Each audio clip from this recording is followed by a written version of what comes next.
Depuis quelques jours, le MNLA fait subir des exactions sur les populations noires dans la ville de Kidal. 24 citoyens refoulés sont arrivés à Gao. Ils sont pour la plupart des jeunes et ont subi des exactions. 14e édition de la quinzaine de l'environnement. Au programme, plusieurs activités d'information et de sensibilisation pour préserver l'environnement. Les pistes cyclables à Bamako, le quotidien des usagers est partagé entre panne et accidents de la circulation à cause de l'état défectueux des bretelles. Une de nos équipes de reportage est allée voir. Mesdames et messieurs, bonsoir et bienvenue dans ce journal que nous ouvrons par ce communiqué du Conseil des ministres extraordinaire du mardi 4 juin 2013. Le Conseil des ministres s'est réuni en session extraordinaire le mardi 4 juin 2013 sous la présidence du Premier ministre, chef du gouvernement, M. Diango Sissoko. Après examen des points inscrits à l'ordre du jour, le Conseil des ministres a adopté, sur présentation du ministre de l'Administration territoriale, de la décentralisation et de l'aménagement du territoire, un projet de loi autorisant une troisième prorogation de l'état d'urgence. Suite à la recrudescence de l'insécurité sur toute l'étendue du territoire national, se traduisant par des atteintes graves à l'ordre public, des menées subversives de nature à compromettre la sécurité intérieure, le gouvernement a instauré l'état d'urgence sur l'ensemble du territoire national à compter du 13 janvier 2013 pour une durée de 10 jours. La mise en œuvre de cette décision a favorisé le bon déroulement des opérations militaires pour la libération des régions occupées et contribué à l'instauration et au maintien d'un climat social apaisé dans notre pays. Cependant, en dépit de la libération de la quasi-totalité des régions occupées, il existe toujours des poches d'insécurité et des menaces continues à peser sur l'ordre public et sur le retour définitif de la paix sociale. Cette persistance des menaces a rendu nécessaire deux prorogations de l'état d'urgence instituées qui ont contribué à l'amélioration de la situation sécuritaire et à celle du climat social dans notre pays. La consolidation de cette situation et la pérennisation d'un climat apaisé indispensable pour le parachèvement de la reconquête de l'intégrité du territoire et l'organisation d'élections libres et transparentes requièrent une nouvelle prorogation de l'état d'urgence. Le projet de loi initié à cet effet autorise une troisième prorogation de l'état d'urgence jusqu'au vendredi 5 juillet 2013. À minuit, l'état d'urgence prendra fin avant l'ouverture officielle de la campagne électorale pour l'élection du président de la République. Le Haut Conseil des collectivités condamne avec la dernière rigueur les exactions faites par le MNLA sur les populations et exige que la lumière soit faite sur les crimes commis. C'est une déclaration faite cet après-midi par le président de l'institution à l'occasion de la clôture de la première session ordinaire de l'année en cours. Modibo Mariko pour les détails. L'acte final d'une session qui aura duré un mois. Un mois au cours duquel les conseillers nationaux ont renouvelé le bureau de l'institution à hauteur de 64% avec des changements notables au poste de deuxième vice-présidence et de premier secrétaire. La session a aussi permis au conseil de donner leur avis sur au moins 5 projets de loi soumis à eux par le gouvernement. Au-delà de ce travail régalien, l'institution a jeté un regard rétrospectif sur l'état de la décentralisation. Le constat fait par les conseillers est loin d'être réjouissant. Une bonne réforme de la décentralisation, mais qui ressemble des années après, selon le président du Haut Conseil, à un éléphant blanc. La faute à la volonté politique qui n'aura pas laissé de la place au transfert des ressources. Le scepticisme de l'État quant au transfert des ressources aux collectivités, l'absence d'allocations budgétaires conséquentes, les entorses portées à la loi, l'incompétence de certains cadres couplés à la mauvaise foi d'autres achèvent de plonger les collectivités dans une précarité absolue, source de déliquescence. Le constat est si patent que celle-ci, prise dans la spirale des difficultés financières, n'arrive plus à mettre en œuvre les différents projets et programmes de développement initiés en faveur des populations, gisant malheureusement dans un dénuement effroyable. Les actes ont manqué de suivre donc les paroles, déplorent les présidents, les conseillers nationaux et les élus locaux, engagent-ils, ne failleront pas cependant à leur devoir de mobilisation pour assurer un succès franc aux élections à venir. Justement par rapport à ces élections, le message de l'institution est on ne peut plus clair. Le Haut Conseil de collectivité par ma voix clame haut et fort que l'élection présidentielle doit se dérouler sur l'ensemble du territoire national sans exclusive, avec la présence effective des autorités militaires, administratives, politiques et civiles, notamment dans la région de Kidal. La souveraineté de notre pays est à ses prix. Le MNLA doit s'en convaincre et renoncer pour toujours à la violence armée. Il ne gagnera qu'en se consacrant à son devoir sacré de bâtisseur d'une nation malienne plurielle, riche de sa diversité, une et indivisible. Aussi, l'institution condamne avec la dernière rigueur les exactions perpétrées par les MNLA sur les paisibles populations à Kidal. Le président exige que toute la lumière soit faite sur ces crimes qui n'ont que pour dessein inavoué que de réduire à néant les efforts entrepris pour la paix dans notre pays. 24 citoyens viennent d'être refoulés de la région de Kidal. Ils sont pour la plupart des jeunes et ont subi des exactions avant d'être chassés de la ville. C'est sans ressources ni bagages qu'ils ont été recueillis par les autorités régionales de Gao. Le reçu de notre correspondant sur place, Laura Zoumana Traoré. Ces 24 citoyens, Soraï, Bamana, Peul, entre autres, ont été refoulés de Kidal à cause de la couleur de leur peau. Le groupe armé MNLA et complices sont les chefs d'orchestre de cet acte. Après les avoir cueillis, qui de son logement, qui de son lieu de travail, ces indépendantistes les ont mis en prison durant 2 à 3 jours selon les cas. Une épreuve très dure car ils n'avaient pas droit à la nourriture, mais un peu d'eau seulement pour se mouiller la gorge. Donc, le matin, je me suis réveillé, je suis allé au terrain parce que c'est moi qui garde le ballon. Je suis allé au terrain et d'un coup, les gens de la Zawad sont rentrés au terrain. On était 6 personnes qui étaient venues au terrain. Donc, ils nous ont pris, sans nous dire pourquoi ils nous ont pris. On nous a envoyé, on nous a fait sortir. Et en même temps, à la porte, ils ont croisé 2 jeunes. Eux aussi, on les a pris, on les a mis dans la voiture. On nous a envoyés à la police. Aujourd'hui, où je suis, on m'a refoulé comme ça. Ça, c'est mon culotte de jeu. C'est comme ça que je suis venu. Je ne suis même pas parti à la maison. Je les ai dit, ils n'ont qu'à me laisser, je vais partir à la maison. Pour que je parte porter un grand. Ils ont dit non, il faut que je parte. Parce que je ne suis pas un Azawadien, je suis un Malien. Parce que quand ils font leurs marches, nous les gens, nous les peaux noires là, ils n'ont jamais vu les peaux noires marcher avec eux. Parce que nous, on fait partie du Mali, on n'est pas les Azawadiens, on donne les informations à Gao. C'est nous qui disons aux jeunes de Gao de marcher pour que les militaires maliens viennent à Kidal.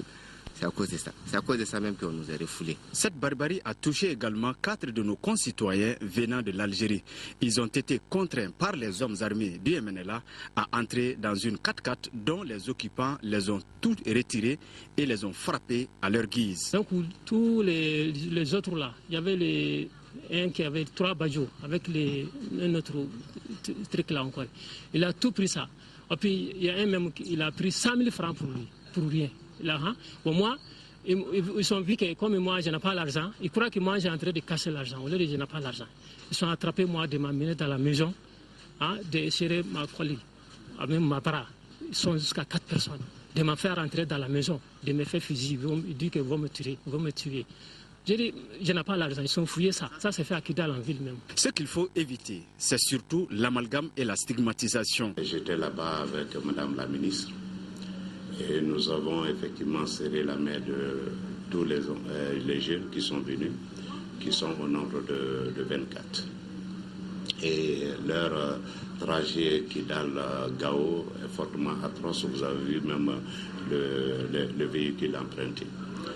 Et je pense qu'à la lumière de cette situation, la période où on se trouve aujourd'hui, il faut qu'on fasse attention, qu'on fasse l'analyse de la situation. Et premièrement, analyser le problème, effectivement, s'il n'y a pas question de piège dans ce dispositif. Et donc, des dispositions seront prises avec les forces armées et de sécurité pour voir ce côté. Deuxièmement, c'est une tâche de MELA aujourd'hui que nous devons gérer obligatoirement dans cette région de Gao. nous nous sommes dit que nous allons réagir énergiquement à cette situation. En quoi faisant? Premièrement, en luttant contre l'amalgame, en luttant contre la stigmatisation au sein de notre région et en renforçant davantage la cohésion qui existe au niveau de cette population. Nous nous sommes dit aussi qu'il faut tout mettre en œuvre aujourd'hui, toutes les forces vives de la région, en synergie d'action, à accompagner l'ensemble des dispositions qui seront prises pour que le drapeau malien puisse flotter au niveau de Kidal. Le gouverneur rassure que toutes les autorités conjugueront leurs efforts pour la prise en charge de ces refoulés. Et la Convention nationale pour une Afrique solidaire face au Héré et l'Union malienne du Rassemblement démocratique africain qui condamne avec force et indignation ces actes et propos d'une grave inconscience et le refus de vivre ensemble. Il demande avec insistance, les deux parties demandent donc avec insistance aux autorités du Mali de prendre toutes ses responsabilités pour faire face à cette nouvelle crise.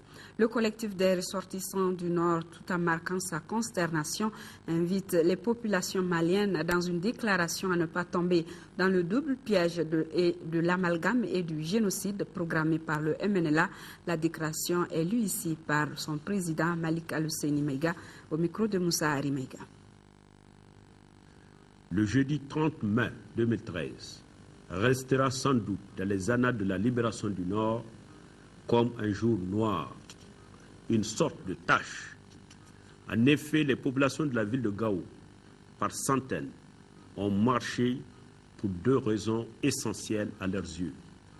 Primo, interpeller l'État, incapable à leur entendement d'assurer la fourniture d'eau et d'électricité.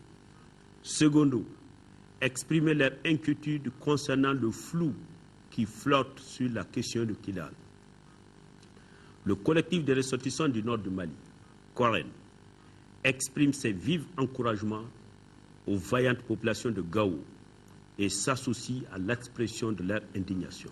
Concernant la question de Kidal, les événements qui se déroulent dans cette ville depuis vendredi 30e mai viennent nous rappeler douloureusement que les autorités n'ont ni le bon diagnostic, ni le bon remède.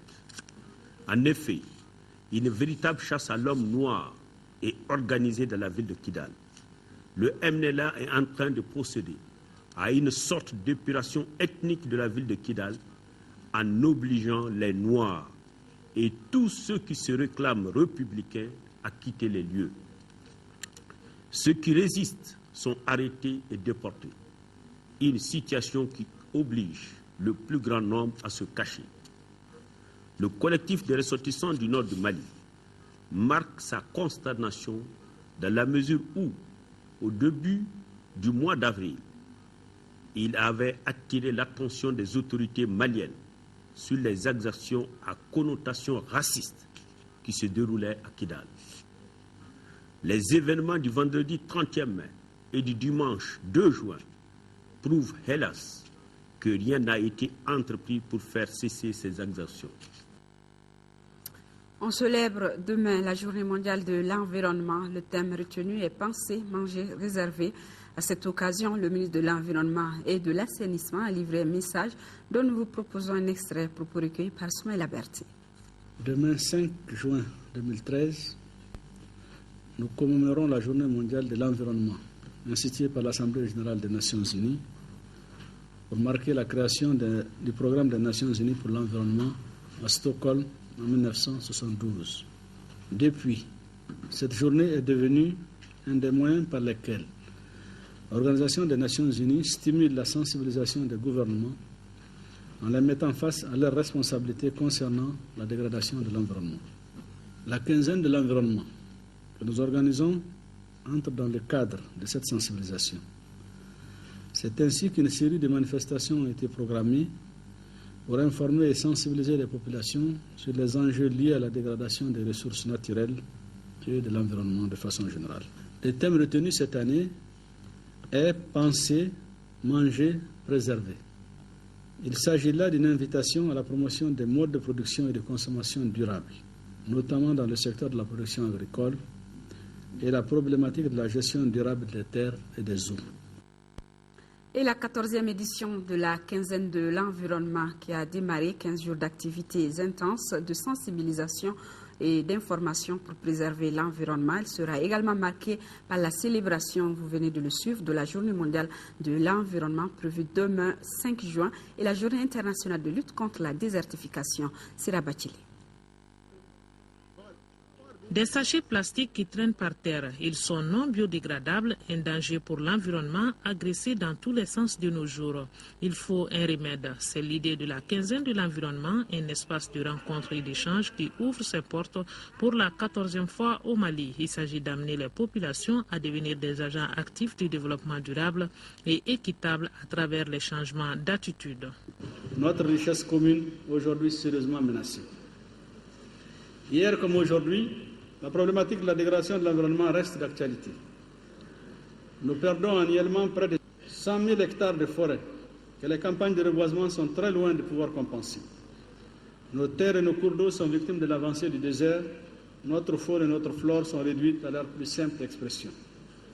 Le message sera véhiculé via les journées scientifiques qui seront tenues sur place. Parmi les thèmes déjà recensés, la problématique du fleuve Niger, la gestion des déchets solides et des eaux usées dans le district de Bamako, la loi relative à l'interdiction des sachets plastiques. Les partenaires sont toujours au rendez-vous et réitèrent leur engagement. Le thème de cette année, à savoir penser, manger, préserver et ne laisse pas ton avenir se tarir, nous interpelle tous et nous appelle à plus de responsabilités, non seulement vis-à-vis de nous-mêmes, mais surtout des générations futures. Nous devons assurer à tous une nutrition suffisante, doubler la productivité des petits agriculteurs qui produisent l'essentiel des aliments du monde en développement et rendre durables les systèmes alimentaires face aux chocs environnementaux et économiques. La quinzaine de l'environnement, c'est aussi la proposition de produits biodégradables et ceux recyclés et la présentation de certains projets. Nous sommes prêts à transférer la technologie pour que les choses soient fabriquées. Et notamment cette petite lampe solaire, vous savez que ceci, ça vient de produits recyclés. Nous sommes engagés en termes de respect environnemental aussi. Nous avons signé des conventions. Donc tous nos produits respectent l'environnement. Ne serait-ce que le packaging aussi, c'est du papier recyclé. Donc vous voyez, je n'ai pas besoin de recouper du bois, faire de la pâte à papier pour fabriquer le packaging. Opportunité de prôner l'assainissement pluridisciplinaire sur toutes les questions environnementales et de développement durable, la quinzaine de l'environnement s'attelle à faire adopter des modes de production des objets biodégradables et de consommation durable.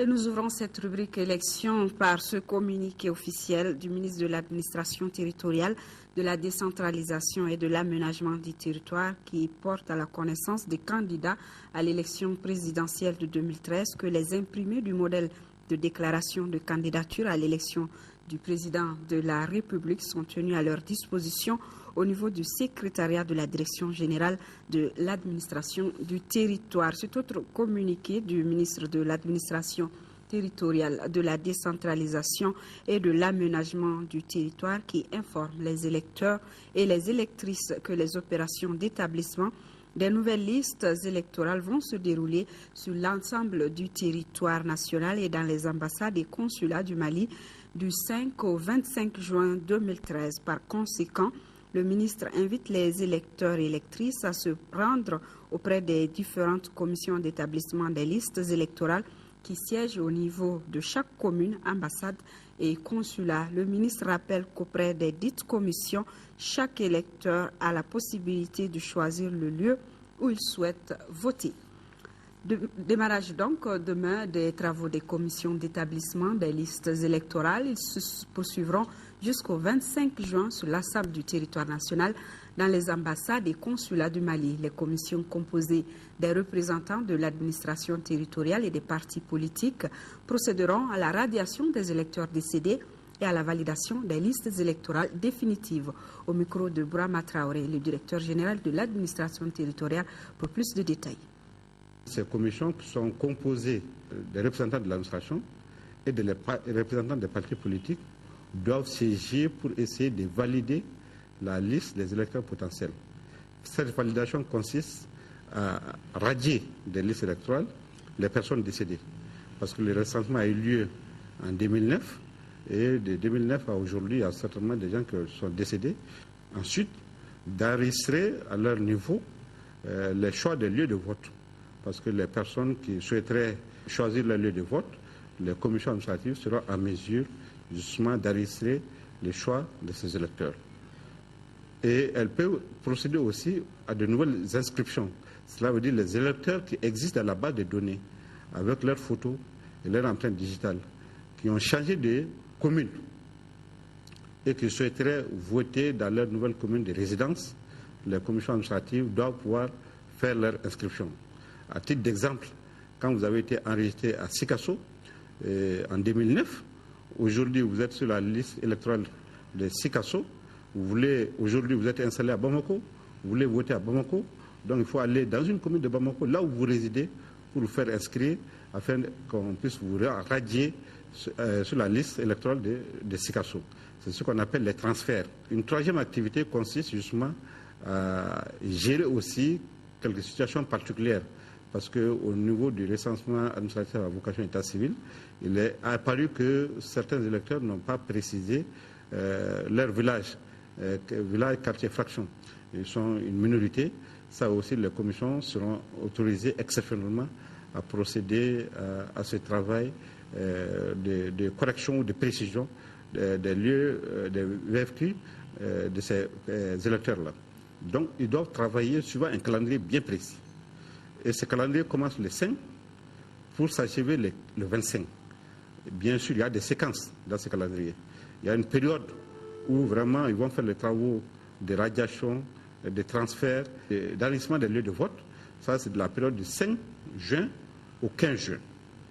À partir du 16 juin, les commissions vont afficher les listes au niveau des communes, des ambassades pour enregistrer les réclamations des électeurs. Ensuite, la commission gère ces réclamations-là. Au-delà du 21 juin, bien sûr, on va faire le tableau définitif, la révision au niveau de chaque commune. Et ces tableaux seront acheminés à Bamako pour être transmis au niveau de la DGE afin que le fichier électoral définitif soit établi par la DGE. De l'autre côté, les partis politiques qui s'engagent à respecter les textes relatifs aux élections, ils l'ont exprimé à travers la signature d'un document appelé Code de bonne conduite des partis politiques, le compte-rendu de Adama Koudjou. S'atteler à proscrire toute forme de violence verbale ou physique durant et après le processus électoral au Mali. C'est l'engagement fait par les partis politiques et candidats aux futures élections dans le pays. Les acteurs réitèrent ainsi leur volonté à respecter les dispositions législatives et réglementaires en matière d'élection. Le code que vous avez en main aujourd'hui est l'aboutissement d'un processus que nous avons démarré depuis 2007. Poursuivi en 2012 et repris aujourd'hui en 2013, dans le cadre des prochaines élections de juillet 2013. Il est ainsi le produit du long suivi et d'une évaluation du processus électoral au Mali. La situation difficile que traverse notre pays est une raison suffisante et justifiée pour la mobilisation nationale et la recherche des voies et moyens pouvant contribuer à une reprise effective de notre processus démocratique dans un esprit républicain. La réussite d'élections paisibles rentre pour une part importante dans l'atteinte de cet objectif. La réussite des élections au Mali préoccupe aussi les partenaires techniques et financiers. C'est pourquoi l'organisation américaine USAID a décidé d'œuvrer pour des élections apaisées au Mali. Il est très important que les partis de comprendre les dispositions du code de conduite et qu'ils sont tenus de respecter en signant cette code. Les partis politiques et les candidats reconnaissent également publiquement qu'ils condamneront toutes les forces d'intimidation et de violence politique. Pour la concrétisation des engagements pris, les initiateurs de la rencontre invitent les partis politiques et candidats aux élections de partager le code de bonne conduite avec tous les acteurs du processus.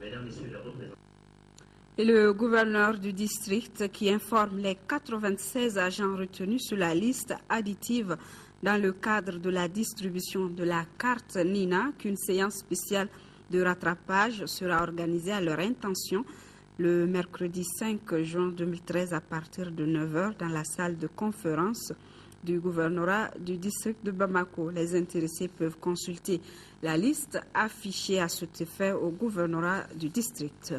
Communiqué de presse, une délégation du bureau politique national du Mouvement pour la démocratie et le développement MDD a rencontré vendredi une délégation du bureau politique national du Rassemblement pour le Mali, RPM. Au cours de la rencontre, les deux partis se sont réjouis de leur convergence de points de vue sur les grandes questions d'actualité nationale et internationale et ont convenu de la nécessité d'investir ensemble et de soutenir le candidat Ibrahim Boubacar Keïta à la magistrature suprême à l'occasion de l'élection présidentielle prévue en juillet 2013. À Oulikoro, les radios du Mali s'engagent pour la réussite des élections de juillet prochain. Cela se concrétise par une formation à l'intention des animateurs et journalistes venus d'horizons divers. La rencontre de 3 jours est une initiative de la Fondation internationale américaine pour les systèmes électoraux au Mali à travers l'URTEL. Fousséni Tunkara, compte rendu. La présente formation offre l'opportunité aux participants de renforcer leurs capacités professionnelles en matière de collecte, de traitement et de diffusion de l'information en période électorale. L'initiative est le fruit d'un partenariat nourri entre la Fondation internationale américaine pour les systèmes électoraux IFES et l'Union des radiodiffusions et télévisions libres du Mali, URTEL. Nous avons jugé nécessaire de travailler avec les radios communautaires et on a choisi de travailler avec URTEL pour pouvoir couvrir au fait l'ensemble du processus parce qu'ils sont les mieux indiqués au niveau local pour communiquer avec la population. Et nous attendons au fait que ces radios prennent leurs responsabilités par rapport à ce processus particulier, notamment l'utilisation de fichiers biométriques qui est nouveau dans le pays. Durant 3 jours, les participants débattront sur les innovations apportées à la loi électorale, la couverture médiatique des élections et la responsabilité des agents engagés dans le processus électoral. Aux yeux des autorités régionales, ces thèmes sont inévitables pour prévenir le Mali contre les conflits liés aux élections. Les attentes des plus hautes autorités vis-à-vis des acteurs de la presse sont énormes au moment où notre pays sort d'une grave crise sécuritaire et humanitaire et entre dans une période d'élection. Une couverture déséquilibrée et partisane d'une activité politique. Une mission d'une structure de gestion du processus électoral mal expliquée par un média peut conduire au dérapage. Cette session de formation intervient après celle effectuée à Sikasso, Ségou et Mopti, toujours dans le cadre du même partenariat IFES-URTEL.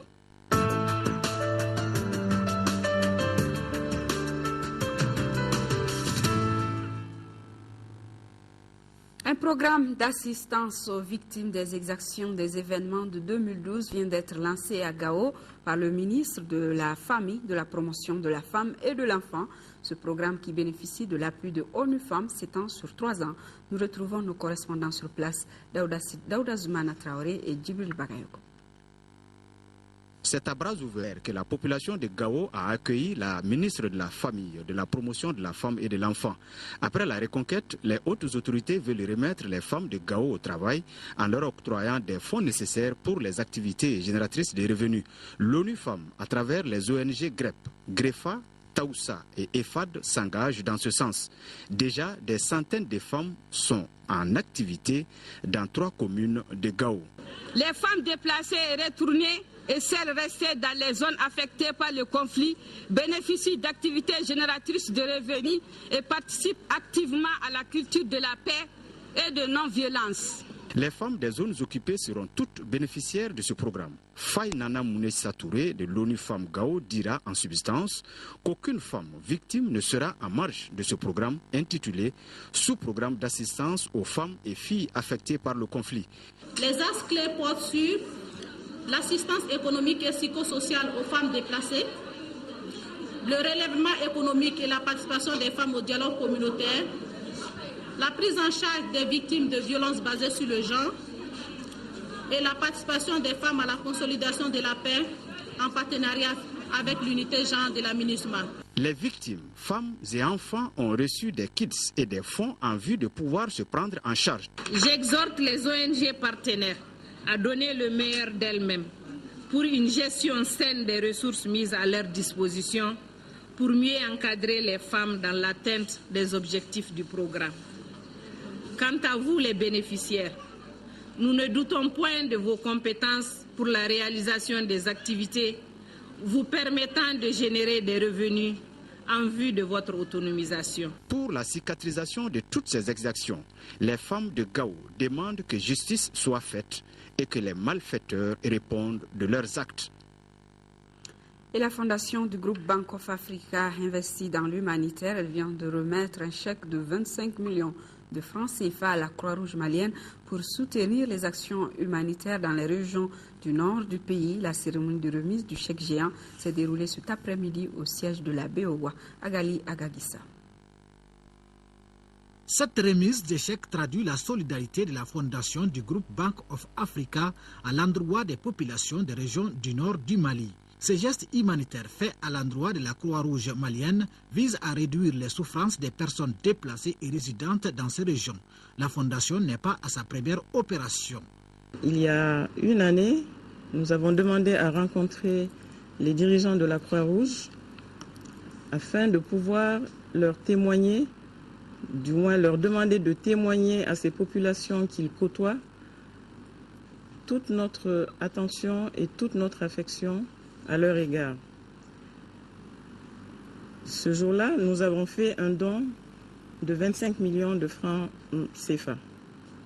Le groupe Bank of Africa, à travers sa fondation, a voulu de nouveau témoigner sa solidarité à ces populations en leur apportant une nouvelle contribution financière de 25 millions de francs CFA. Le montant va permettre sans nul doute à la Croix-Rouge d'accroître son assistance dans plusieurs localités, notamment dans les régions en proie au terrorisme et à l'insécurité. Le don que vous allez nous remettre va nous permettre rapidement d'acquérir des besoins alimentaires, du riz, de la farine, du lait, de l'huile et d'autres denrées pour les populations, tant au nord que celles déplacées vers le sud. La présidente de la fondation a souhaité le retour de la paix et la cohésion sociale dans un Mali uni et prêt pour un développement harmonieux. Les députés de la Commission des Travaux publics, de l'Habitat et des Transports ont visité aujourd'hui l'usine de cimenterie de Diogar. Selon le chef de la mission, la production est satisfaisante. Moussa Fane était de la visite. 1 million de tonnes, c'est la quantité de ciment attendue cette première année de production de la cimenterie de Diogar dans le cercle de Kati. L'information a été portée à la connaissance des députés de la Commission des Travaux publics, de l'Habitat et des Transports de l'Assemblée nationale en visite sur le site. Actuellement, la tonne est vendue à 87 500 francs CFA à l'usine. Les parlementaires n'ont pas manqué d'exprimer leur satisfaction. Nous sommes très contents de voir ce qui se passe ici. On a vu que le produit est très contrôlé avant la sortie et à la sortie. Et à tout moment, chaque jour, c'est le contrôle. Et ça va garantir encore la qualité. Mais après ça, notre inquiétude, c'était le prix. Tous les Maliens ont appris qu'avec cette usine, on devait avoir le ciment à 80 000 francs la tonne.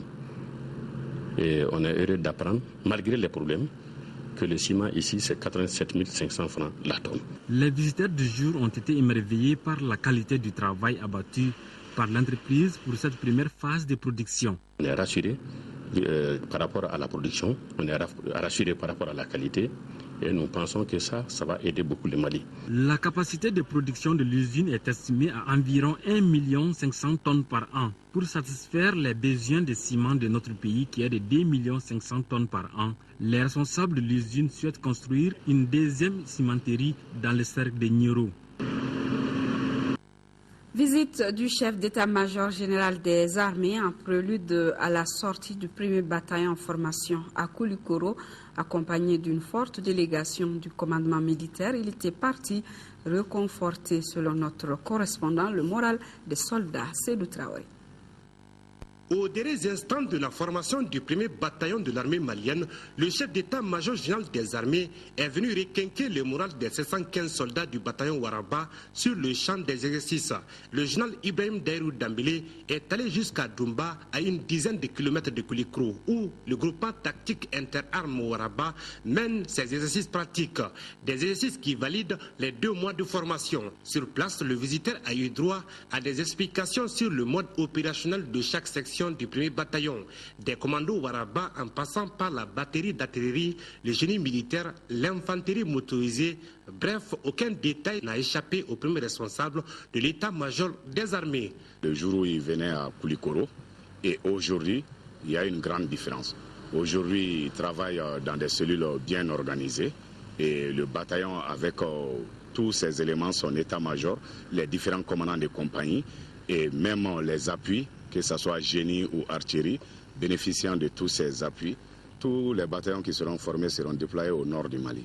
Mais la ville maintenant, ça va dépendre de la cellule des opérations de l'état-major général des armées, suivant le besoin opérationnel qui s'impose. Satisfait du niveau élevé de la formation européenne à Koulikoro, l'administration des écoles militaires se réjouit de la capacité des soldats après 10 semaines d'apprentissage. La formation que l'Union européenne a apportée constituera une plus-value aux acquis qui ont été donnés à ces éléments. La sortie du premier bataillon est prévue ce samedi 8 juin 2013 à Koulikoro. L'Association des municipalités du Mali et la Fédération nationale des associations de santé communautaire décident de développer des actions communes. Elles viennent de signer à cette fin une convention de partenariat qui vise à contribuer à l'amélioration des soins de santé des populations. Fadem Baketa détaille. Avec les 10 mots proposés, chaque candidat était invité à réaliser soit un poème ou un conte. À la fin, les 124 participants ont reçu chacun un prix. Le 3e prix, composé de livres et de t-shirts, est revenu à 95 récipiendaires, soit 95 lauréats pour le 3e prix. Le 10e prix a été décerné à 24 élèves et étudiants. Chacun d'eux reçoit un livre, l'abonnement d'un an à la médiathèque de l'Institut français et une sacoche. Quant au premier prix, il est revenu à 8 lauréats. Ils obtiennent chacun une liseuse électronique. Le concours consistait en l'écriture d'un texte à partir de 10 mots et un texte qui peut être soit un poème, soit un conte, soit un slam. Oui, nous sommes très satisfaits d'avoir vu la participation, 13 établissements qui ont participé. Au cours de la cérémonie, le prix de participation aux 13 établissements concernés, le prix spécial de l'ambassadeur de France et de celui du ministre de l'Éducation ont été décernés. C'était pour récompenser tous ces jeunes qui ont fait ce concours qui visait à favoriser la créativité. C'était un exercice d'enrichissement pour conforter la langue française et conforter la coexistence entre nos langues et la langue française. Pour les lauréats, ces distinctions sont des gestes d'encouragement. J'ai remporté le premier prix. C'est composé d'un iPad numérique, de quelques cadeaux aussi. La semaine de la langue française et de la francophonie est organisée chaque année le 20 mars à l'occasion de la journée internationale de la francophonie. Voilà, vous l'avez compris, c'était plutôt une cérémonie de remise de prix aux lauréats du concours en français. 20 ans de jumelage entre Mourdia dans la commune rurale de Niamana, cercle de Nara et la ville d'Enebon dans la région de Bretagne en France. Un jumelage coopération qui a vu la réalisation de plusieurs infrastructures sociales dans la commune de Niamana. Le récit de notre envoyé spécial en Bretagne, Makanfin Konate. Depuis 20 ans, Enebon, ville breton de 15 000 âmes en France, et Mourdia dans le cercle de Nara vivent le parfait amour.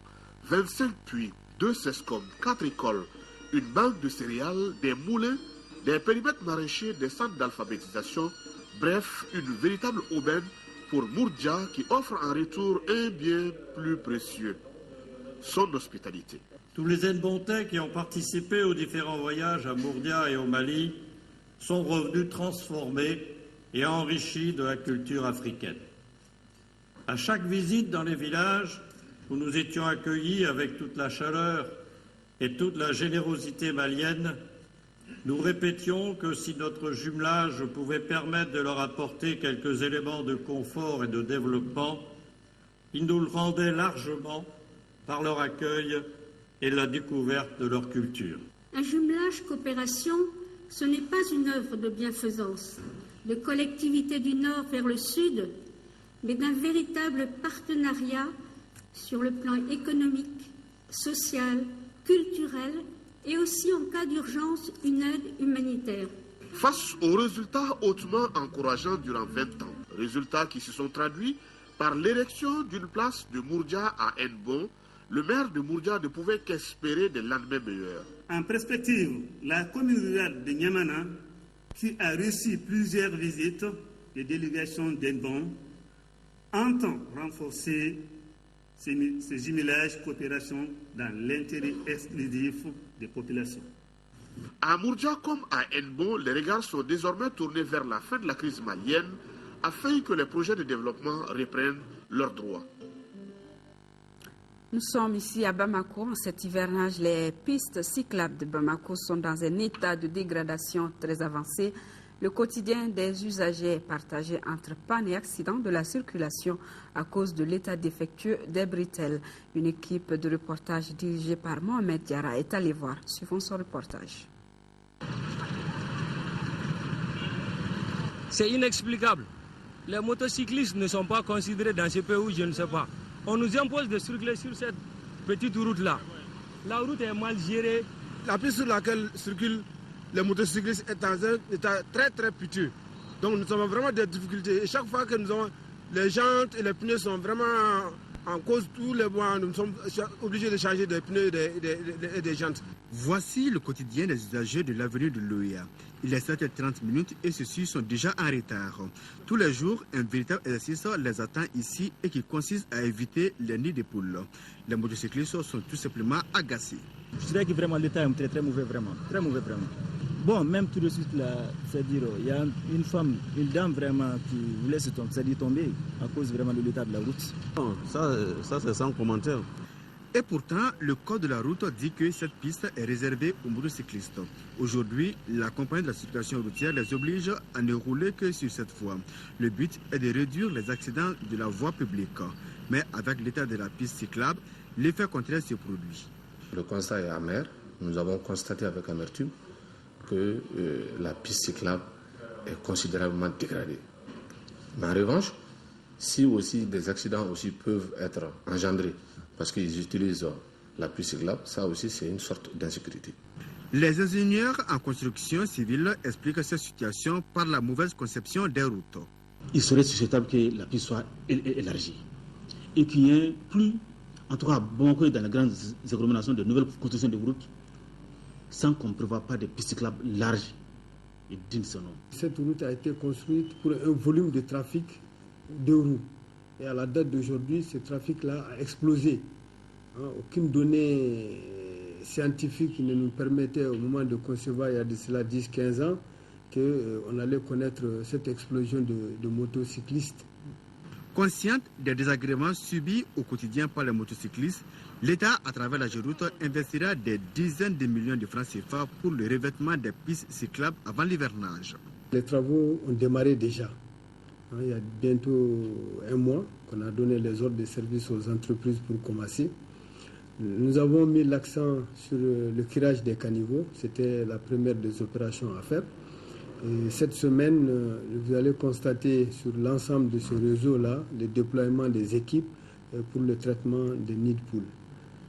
L'avenue de l'OEA est en deuxième phase parce qu'il y avait le boulevard de la CEDEAO qui conduisait à l'aéroport. Le montant est inclus dans un marché, donc le marché global fait à peu près 560 millions, mais qui concerne une bonne partie du réseau bitumé sur la rive droite. À la compagnie de la circulation routière, on est conscient de la situation. L'état des routes défectueux, mais cela n'empêche pas la police d'exiger le respect du code de la route. Nous ne pouvons pas les autoriser à emprunter les grandes artères. Non, nous ne pouvons pas parce que le code est clair. Là où les chaussées sont munies de pistes cyclables, ils sont obligés de le faire. Mais là où ça n'existe pas, ils prennent la chaussée. En tout cas, mieux vaut tard que jamais. Car en matière de sécurité routière, la prévention est la meilleure des politiques. Ces annonces avant de refermer cette édition, comment relever le taux de participation à l'élection présidentielle de juillet 2013, c'était le thème de questions d'actualité de dimanche dernier. La Radio nationale rediffusera pour ses auditeurs ce numéro de questions d'actualité ce mardi à partir de 21h et sur la télévision nationale. Retrouvez dans quelques instants votre émission cybernétique, une présentation de Ibrahima Traoré. Fin de cette édition. Merci de l'avoir suivi. Vous pouvez la retrouver sur www.ortm.ml. Demain 10h-13h, c'est une présentation de Nianyalou Traoré. Je vous retrouve le soir si tout va bien. Merci et bonsoir.